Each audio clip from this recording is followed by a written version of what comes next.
Welcome back to the channel. I've got a ton of sorting to do. I keep opening boxes and then not sorting because I work 6 days a week, so I never seem to find time. So I'm gonna have to do it during a video. I've done a couple of these. Hopefully you guys like this kind of thing. I do have some information on the Ikoria set that may not be very common knowledge. I'm hoping I can give you guys a little value with this one. And also, we'll talk about some of the other upcoming things here in the next month or two while I'm sorting out all these cards. Because, you know, I pretty much sorted out Theros and then opened a bunch more, and now I gotta sort more. So that's what's going on. So, and then I still have a ton of Throne to sort out as well. So anyways, Ikoria coming up. There's gonna be a new mechanic in Ikoria. And a lot of people are kind of, you know, wondering what this mechanic's going to be. There's a lot of rumors out there about it. I don't have any inside information, but I have done a little bit of digging, and I've noticed a couple things. There's a couple of cards in the new unsanctioned set, which I'll probably be opening this weekend sometime. I should get that box here soon. I should have ordered it ahead of time, but I was slacking. Doing a million other things, and there's so many sets dropping. I didn't want to get one, but I'll open one. I want to open one on the channel. Anyway, back to the topic at hand. So there's going to be a new mechanic. And Rosewater said, apparently, it's the most ambitious mechanic they've had in a long, long time. Now, that's, he mentioned creating or making your own monsters is kind of part of the mechanic here. So a lot of people are thinking it's just going to be, you know, just more like the, what was it, New Phyrexia? Or one of those sets in there where they had the, such a good removal card. Anyway, where they had the two cards. So you had the two Eldrazi's, and then you had to kind of put them together and flip them over. They were kind of flip cards, but you flipped them over, they only had half the card on there. So there was a giant card that the two cards created when you put them together. So some people were kind of thinking maybe that was going to be sort of what this new mechanic's based on, but I don't think so. I think what's going to happen, this is just me pondering from the information that I've found, but I think what's going to happen is the new mechanic's going to be kind of a modifier with tokens thing. So what I mean by that is I'm not really sure how the creature cards are going to work. It's very possible they could actually have like a spot for a token on the cards, maybe, because there's going to be double-sided keyword cards included in the new set. That is something that's a fact that we found out that got leaked somehow from Wizards or something. Somebody's seen them. So somebody's verified that there's going to be double-sided token cards. I think they actually might say it on Wizards' site. But anyways, so kind of similar to the ones in, I think it was Amon Ket, Now or Devastation, where you had the +1 and -1 counters, and then the poison counters, I think. I think they call them something other than poison counters. Poison counters are what we call them back in the day. Back in, what was it, Dark, I think, was the original set, or no, it might have even been like as far back as Arabian Nights had a card that would give people poison counters, and if they got so many poison counters, they lost the game. Anyways, I digress from that. I'm easily distracted, as you guys probably know if you've watched any of my other videos. Squirrel. So it's not going to be like that. I mean, the double-sided token cards are going to be in the set for sure, but I don't think it's going to be like that. I think it's going to be kind of a whole different thing. So there is a keyword, and I forget what it is now. I think it's monsters or no, something. I forget. I might think of it by the end of the video. There's a card in Unsanctioned that's got a keyword on it. Is one of the abilities. It's one of those cards that's like, you know, the goofy silver border cards that's got like every mechanic possible on the one card. And there's a mechanic name on there that God, I can't believe I forgot it. That isn't a mechanic we know about. So apparently that's probably what they're going to call this new mechanic. But there's also a card in there that says, it's a bird that says when this creature dies, put a flying token on another creature. So I think what's going to happen is they're going to have all these abilities in kind of token form that you can add to the creatures. So like there may be like a flying token and a vigilance token and a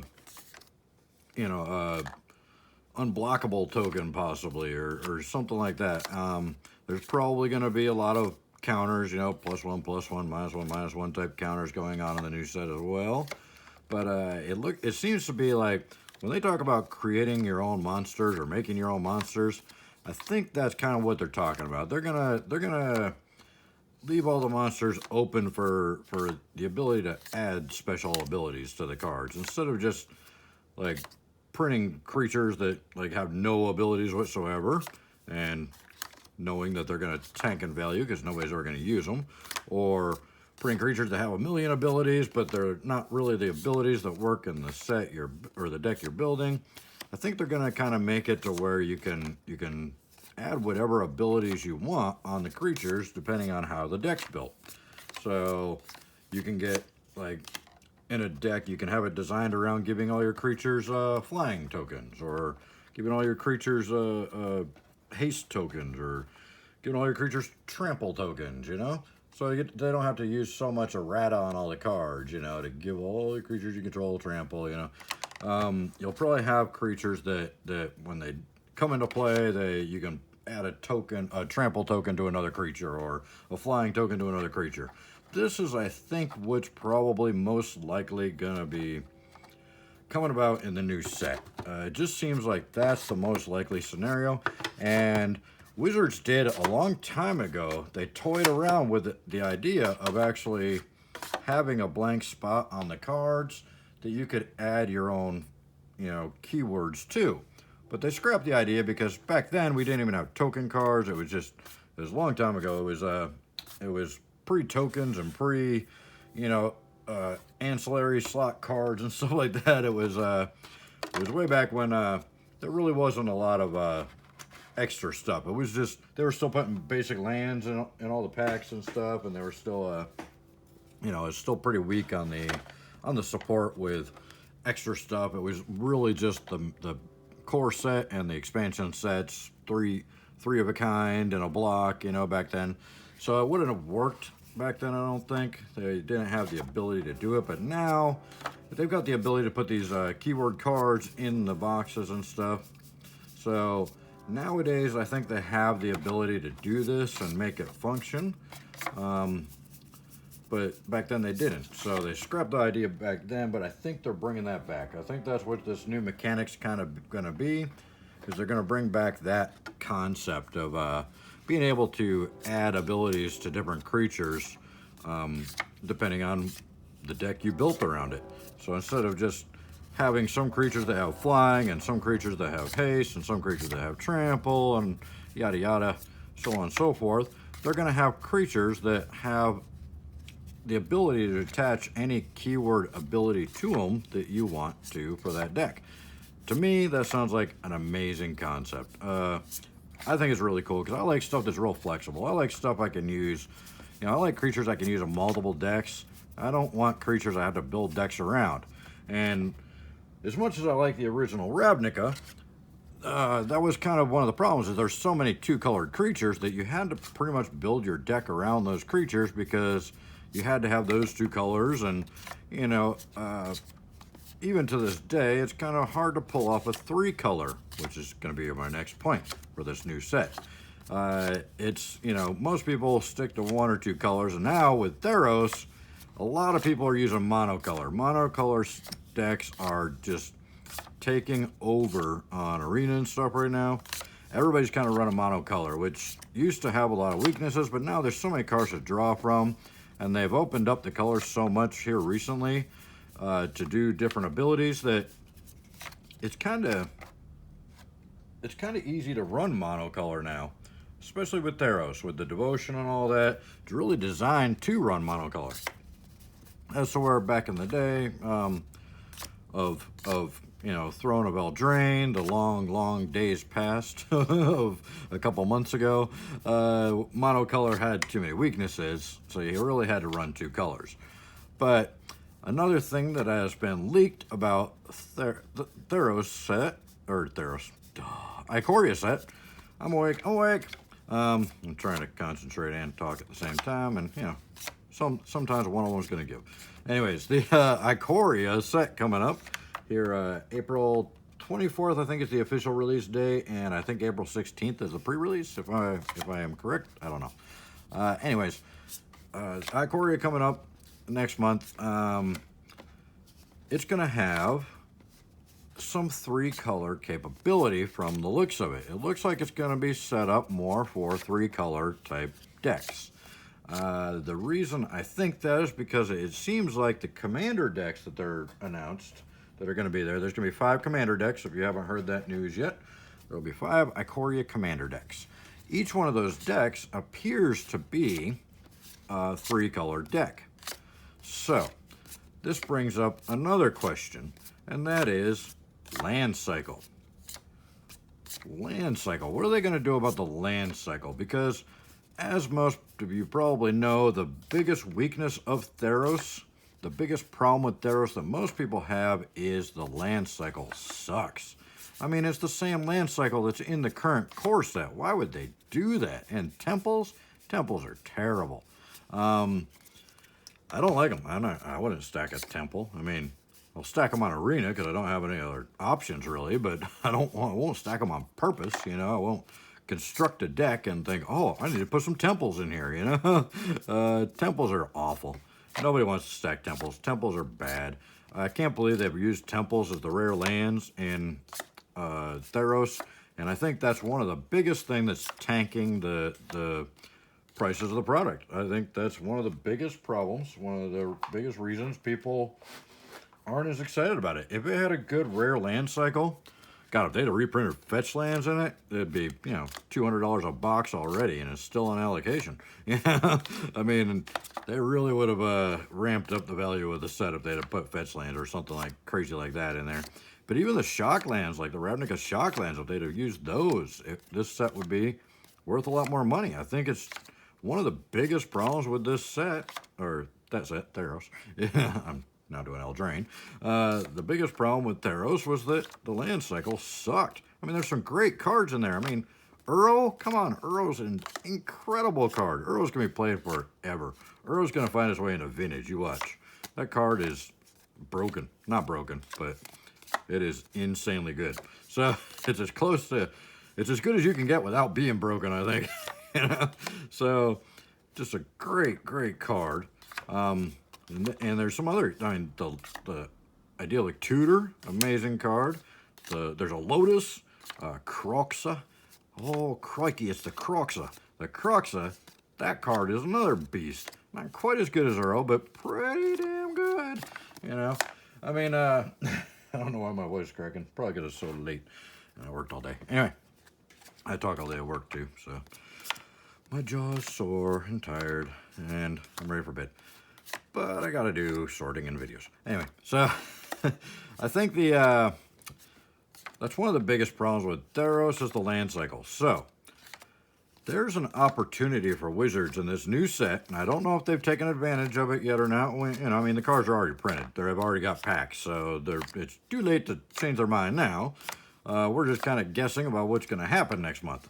But there's a good chance that they may have realized that the land cycle was one of the big problems with Theros, and they may be on the ball enough to have put in a really good land cycle. Or maybe that's why the land cycle in Theros was so bad, and there wasn't really much of a land cycle in Throne, because they were kind of wanting to step back a little bit to give us time to, or to just kind of, I don't know, not to overwhelm us with good land cycles or something. I don't know. So we appreciate this one coming out more, but there's a good chance that there may be some really, really good triple colored lands in the new set.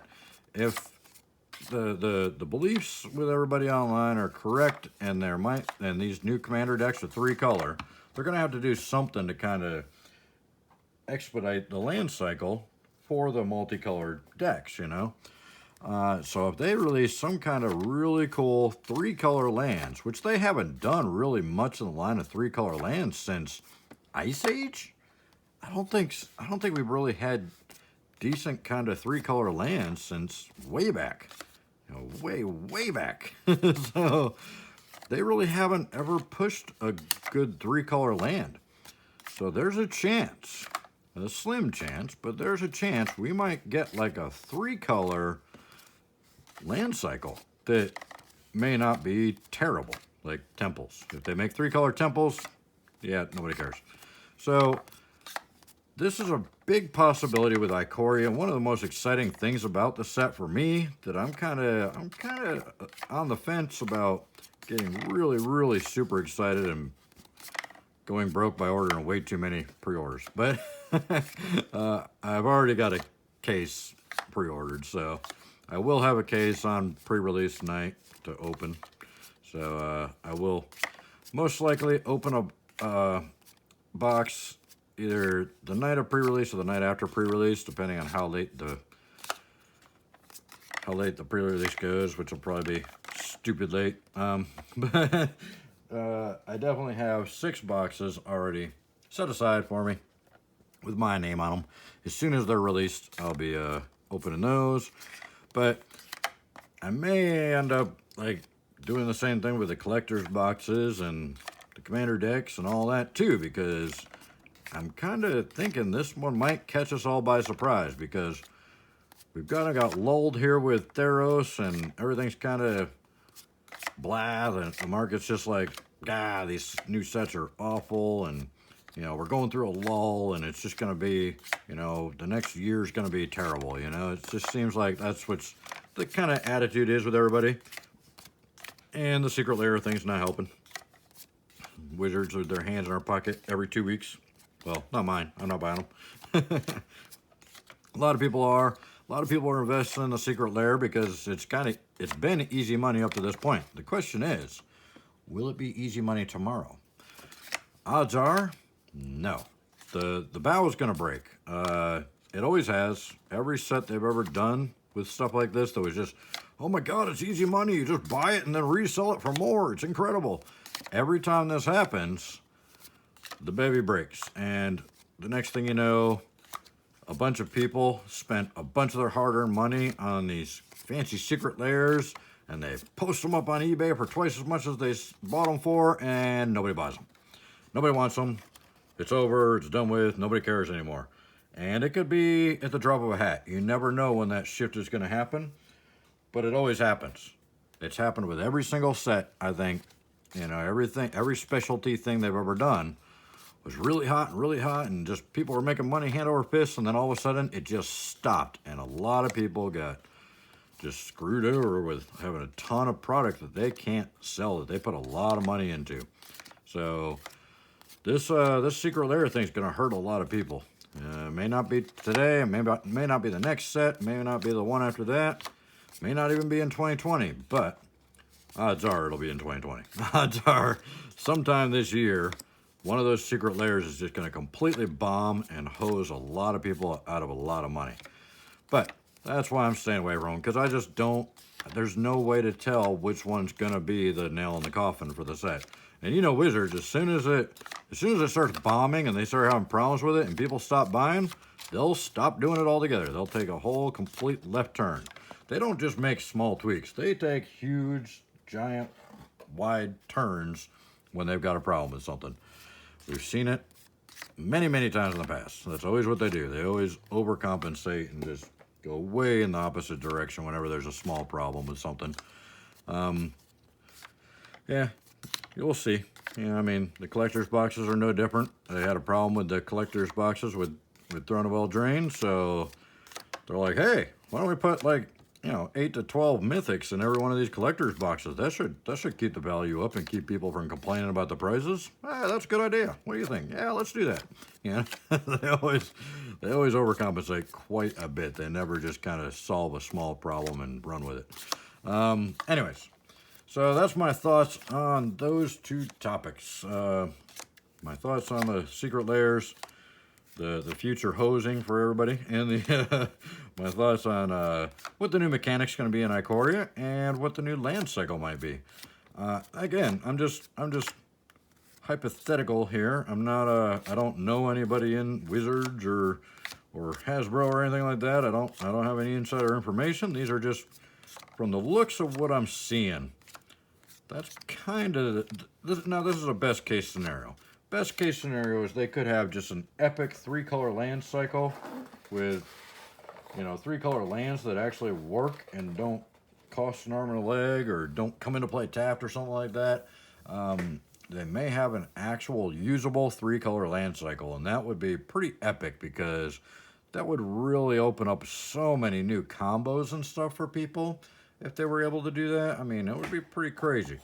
That would definitely turn the tides of public opinion, I think, back to a little bit more positive, because that's a big problem. Is the land cycles in the last couple sets were pretty weak. I mean, don't get me wrong. I love the castles in Throne of Eldraine, but they kind of remind me of the lands and legends, to where, yeah, they're really neat, but they're only really neat in a certain deck. You know, they're not going to be neat in every deck that you're going to build. Unlike, you know, dual lands or fetch lands, which you know are staples in every single deck you're going to build. All right, here's my 2 colors. Let me pull out my dual lands. Let me pull out my fetch lands. You know, for those 2 colors. That's pretty much every deck you build, you're going to have those in. You know, so I don't think it's, you know, I'm hoping it's going to be something that's a really good land cycle. That's a 3-color land, because that'll really open up a lot more possibilities with decks, a lot more capability. You know, there'll be a lot cooler things happening in deck building if that's the case. So that's what I'm really kind of hoping for. That they come out with a cool 3-color land cycle. They might not. You know, this is all just me theorizing, you know. Like I said, I have no proof, but what do you guys think? You know, let me know in the comments if you guys think that's a possibility. If you guys think that we may actually be able to pull a really nice land cycle out of this next set. If you think they'd actually be nice enough to do that for us without, you know, putting it in a secret lair and making us pay for it, because that's what they prefer to do. You know? Let me know what you guys think about it, and about the mechanic too, because I'm kind of thinking it looks pretty obvious that that's going to be what's going on because of the 2 cards in unsanctioned. You got the one that gives a flying token to another creature when it dies, which is something that we don't have. We don't have flying tokens. Where's flying tokens coming from? So, you know, that's something that would be brand new. So, and they, you know, Rosewater himself said this is the most ambitious mechanic they've done in a long time, so it's definitely going to be something new, and that would be new. So hopefully that's what's going to happen with that. We'll see in a few weeks here. Well, about a month and a half. Yeah, a month and a half, we'll see. But that's, to me, what I think is going to happen. I think it's going to be a token-based kind of modification for the creatures. I'm not sure if they will actually have, like, a blank spot for the tokens on the cards. I think that would be a cool concept if they did, because it would be something completely, you know, out of left field, something completely new. And I like new. I think, you know, stuff like that that's never been done before is cool. You know, I want to see original new ideas with the game. I mean, the game's, you know, awesome. It always has been, but, you know, it can get kind of stale too, because especially now, they're reprinting cards from set to set. There's cards in Throne of Eldraine and Theros that are reprints. They're back-to-back sets. Why did they reprint the same cards in 2 back-to-back sets? And there's cards in these sets that are in Core 2020. Why would they? You're not supposed to go backwards on the reprinting. That's one of my biggest problems with, one of the biggest things I don't like is that when you get a new expansion set, it's not an expansion set anymore. It's half of it's reprinted old cards. It's like, that's not what the word expansion means. I do not think this word means what you think it means. You know, I mean, expansion means a new extension to the game, not rehashing the same old stuff that we had on the last set, and the set before, and the set before, and the core set. You know, I mean, I'd like to see a little more originality. We don't need 269 card, can you see that? 269 card sets. We just don't. That's ridiculous. You know how hard it is to pull the cards you want out of a box? And I know they do that on purpose because obviously financially they want to sell more boxes. Duh, I mean, that's good business. You know, if they make the cards, you know, they release a 60 card set, then everybody can get the whole set from opening a couple booster boxes for the most part. But, well, not now with the Mythics. They can't do that anymore. But, you know, they want to sell more boxes, so they make the bigger sets. But half the set is filler. And I don't like that. I want a whole awesome set. I don't know about you guys, but I would like a whole new original awesome set. So the more originality that they can squeeze into a set, the more psyched I'll be about that set, you know? And I think the better the set will do overall. Now, as we've seen in the past, sometimes these things blow up over time, like the Eldrazi. Great concept, great idea. I really like the looks of the cards. I wasn't around when they came out, so I'm not sure how well they work or anything, but they look really cool, and some of the abilities are really awesome on them. But it's one of those things that they came up with this unique idea, and I guess it kind of fizzled, and, you know, they walked away licking their wounds, I guess. I don't know. I wasn't around, so I'm not sure what happened with that. But I know they're not in the new sets, so there's some storyline thing about their trap somewhere. I don't know anything about that, but I don't follow the storylines. I just follow the cards and play the cards. But anyways, let me know what you think about that in the comments. And the other sets coming up, I'll probably make another video talking about the mystery boosters and the jumpstart and the overwhelming amount of reprints we're facing with those two sets. So between the two sets, we're talking about 700 reprints. 700 or 1700. 1700 reprints. Not 700, 1700, because there's 1200 reprints in the mystery booster boxes and 500 reprints in Jumpstart. That's a lot of reprints right there. So I'm not sure what all is going to happen with that. That's a lot of reprints. Then, of course, Challenger 2020 coming April 3rd. That looks like it's going to be awesome. I'm actually tempted to order some already just because I've seen some decent prices on the pre-orders.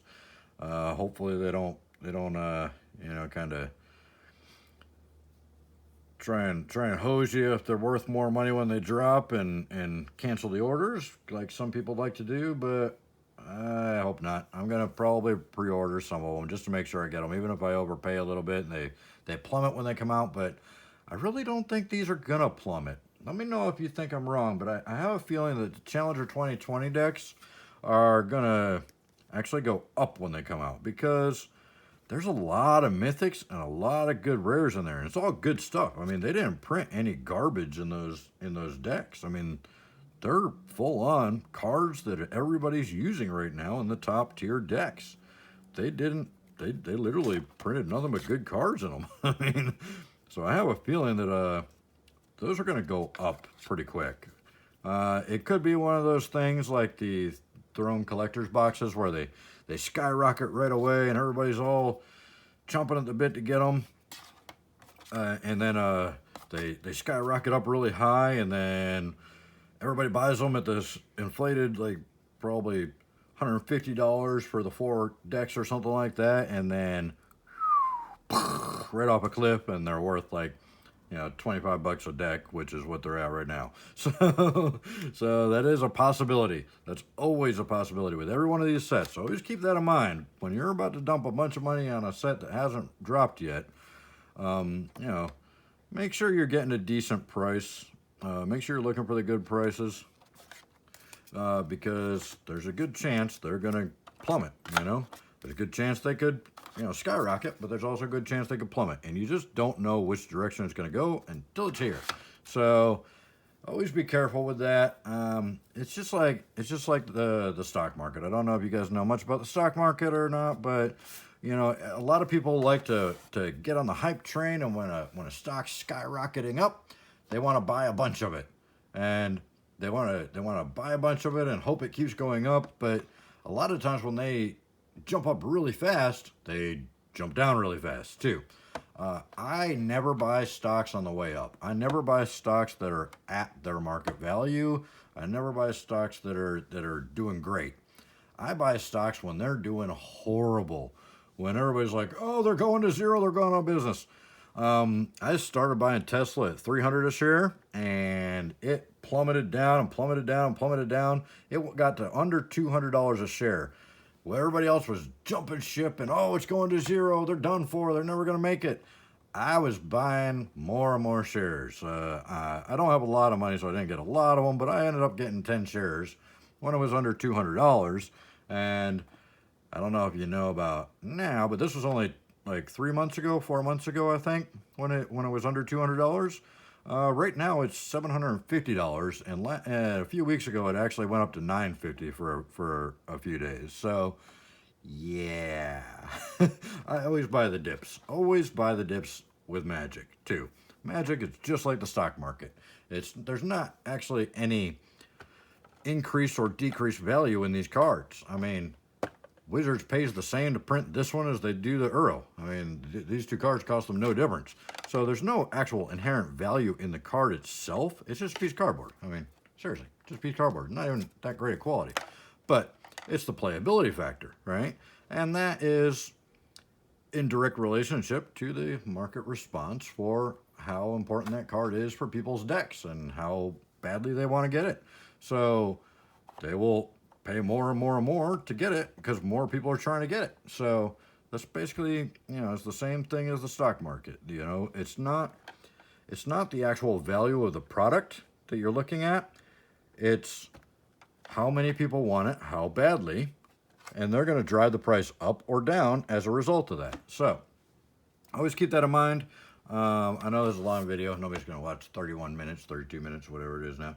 So I'll probably cut this off here because I got to change out, and I ran out of spots. So I got to do more sets, but I don't have more spots. So I'll do another video on some of the other topics that are rolling around in my brain here that I want to ramble and rant about. So hopefully we'll catch you in the next video. There's probably a couple suggestions up here in the corners of other videos to check out on the channel.